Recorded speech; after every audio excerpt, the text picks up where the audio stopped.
Break के बाद स्वागत है आप सभी का सी न्यूज भारत में। खबर आगरा से है, जहां उत्तर प्रदेश के सीएम योगी आदित्यनाथ उत्तर प्रदेश को उत्तम प्रदेश बनाना चाहते हैं, लेकिन अधिकारियों की लापरवाही और घटिया मानसिकता के चलते सब कुछ खत्म हो रहा है। अधिकारी बेलगाम है। जनता अगर शिकायत करने पहुंच जाती है तो अधिकारी अपना आपा खो बैठते हैं और जमकर खरी खोटी सुनाते हैं। ऐसा ही कुछ आगरा में भी देखने को मिला। क्या है पूरा मामला, देखिए हमारी इस खास रिपोर्ट में। वाकया आगरा की एतमादपुर तहसील के गांव भंडार गाड़ी का है, जहां 10 साल से गांव में गंदे पानी को निकालने के लिए कोई व्यवस्था नहीं है। जैसा इन तस्वीरों में आप देख सकते हैं कि सारी नालियां चौक हैं और बीच करंजे पर पानी चल रहा है। इस गंदे पानी से गांव के लोगों को और बच्चों को निकालना पड़ता है, जबकि यूपी के सीएम योगी आदित्यनाथ कहते हैं कि प्रत्येक ग्रामीण की समस्या को प्राथमिकता से लेकर उसका समाधान होगा।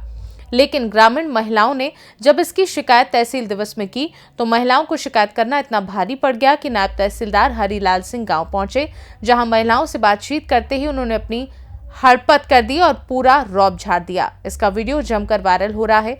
इसके बाद ग्रामीणों में भारी आक्रोश है। वहीं ग्रामीणों पर गुस्सा होते नायब तहसीलदार का वीडियो वायरल होने के बाद सपा नेता वीरेंद्र चौहान ने ग्रामीणों से जाकर मौके पर बातचीत की। देखिए। गरीब भंडार में आना हुआ है, किस मुद्दे को लेकर आना हुआ है? एतमादपुर विधानसभा की बरहन ग्राम पंचायत के मजरा घड़ी भंडार में आज हम लोग अपने पार्टी के वरिष्ठ नेता योगेश प्रधान जी के साथ हम लोग आए हैं।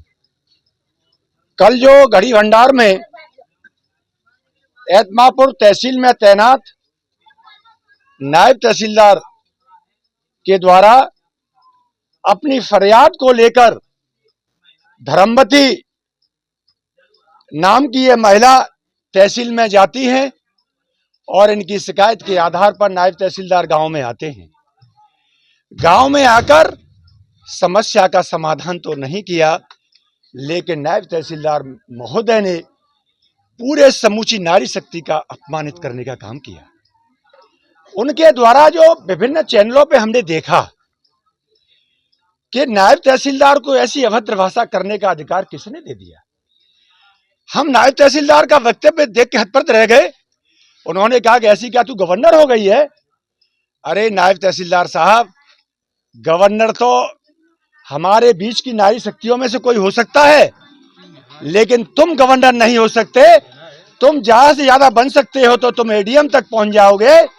आज देश की राष्ट्रपति के पद पर एक महिला विराजमान है और हमेशा लोग कहते हैं ये गरीब परिवार की महिला है, तो ये धर्मवती नाम की महिला गवर्नर तो ये तो हो सकती है।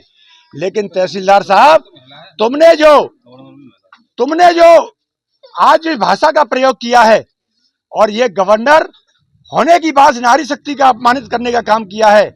अरे तहसीलदार साहब, गवर्नर तो एक नारी शक्ति के रूप में आज विराजमान है।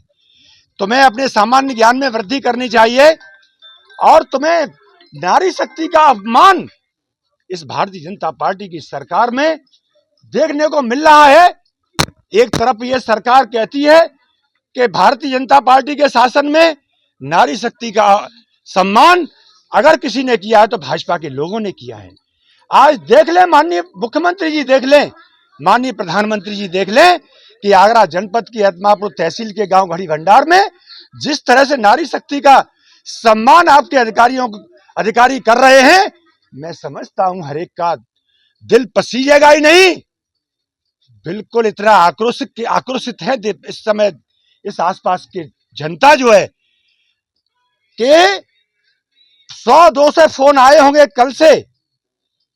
और भारतीय जनता पार्टी के लोगों को तो मैं कहता हूं कि उन्हें हाथ में चूड़ियां पहन लेनी चाहिए। एक तरफ नारी शक्ति का अपमान आपके अधिकारी कर रहे हैं, आप जरूरत नहीं समझते, अपने अधिकारियों से कुछ कहने की हिम्मत नहीं है। मैं समझता हूं इसके पीछे कोई न कोई कारण जरूर रहा होगा। आज हम लोग मांग करते हैं इस गांव के लोगों से, आपकी समस्या का समाधान कराना हर समाजवादी, आपका एक एक कार्यकर्ता आपके गांव के, आपके परिवार के साथ है। हम लोग किसी खेत वाले के विरोध में नहीं है, किसी का भी खेत तो यह प्रशासनिक मामला है। इस गांव के लोग यही तो मांग कर रहे थे कि जहां भी जगह है उसकी पैमाइश की जाए। अगर पैमाइश करने के बाद अगर कुछ जगह ग्राम समाज की निकलती है तो उसमें से जल निकासी की सुविधा की जाए। अगर वहां नहीं निकलती है तो ये गांव वाले जबरदस्ती नहीं करना चाहते किसी से। लेकिन आज ये धर्मवती मेरे पास खड़ी हैं, इनका जो अपमान किया है, ये बिल्कुल बहुत परेशान है। पता नहीं तमाम महिलाएं गांव की खड़ी हैं, अगर किसी को कुछ अनहोनी हो जाए तो इसकी जिम्मेदारी, क्योंकि मान सम्मान के पीछे आदमी कुछ भी करने को तैयार होता है, धन दौलत कुछ भी चली जाए। लेकिन आज प्रशासन के लोगों ने हमारी माता और बहनों का जो अपमान किया है, गांव के बुजुर्ग और सब महिलाएं बहुत दुखी हैं, मन आहत है। अगर गांव के किसी बुजुर्ग के साथ, किसी महिला के साथ कुछ अनहोनी हो जाती है तो इसकी जिम्मेदारी जिला प्रशासन की होगी और यहाँ के तहसील प्रशासन की होगी। इसलिए हम लोग मांग करते हैं उत्तर प्रदेश सरकार के माननीय मुख्यमंत्री से, और नारी शक्ति के रूप में जिस तरह से अधिकारी यहाँ अपमान किया है, और उत्तर प्रदेश की राज्यपाल महोदया इस समय नारी शक्ति के रूप में आसीन है। जरूर ये खबर। चौहान साहब, क्या लगता है कि जो प्रशासनिक अधिकारी हैं, क्या मैं अपने घर में भी महिलाओं के साथ इस तरह का व्यवहार करते होंगे? मुझे लगता है कि इनके संस्कार यही है। घर पे तो इनकी हिम्मत नहीं है, जो घर पे बिल्ली बन के रहते हैं, अपनी गुस्सा को बाहर ही दिखाने का काम करते हैं। ऐसे अधिकारियों का तमाम उदाहरण मेरे पास हैं। तो ये लोग इतने भ्रष्टाचार में आकंठ तक डूबे हैं, इन्हें जन समस्याओं से कोई सरोकार नहीं। ये लोग अपने व्यक्तिगत स्वार्थों के लिए, चाहे वो किसी तरह का लाभ इन्हें मिल रहा हो, क्योंकि बिना साक्ष्य के हम लोग कुछ नहीं कह सकते, लेकिन इसके पीछे कुछ न कुछ गंदगी की बू जरूर आती है।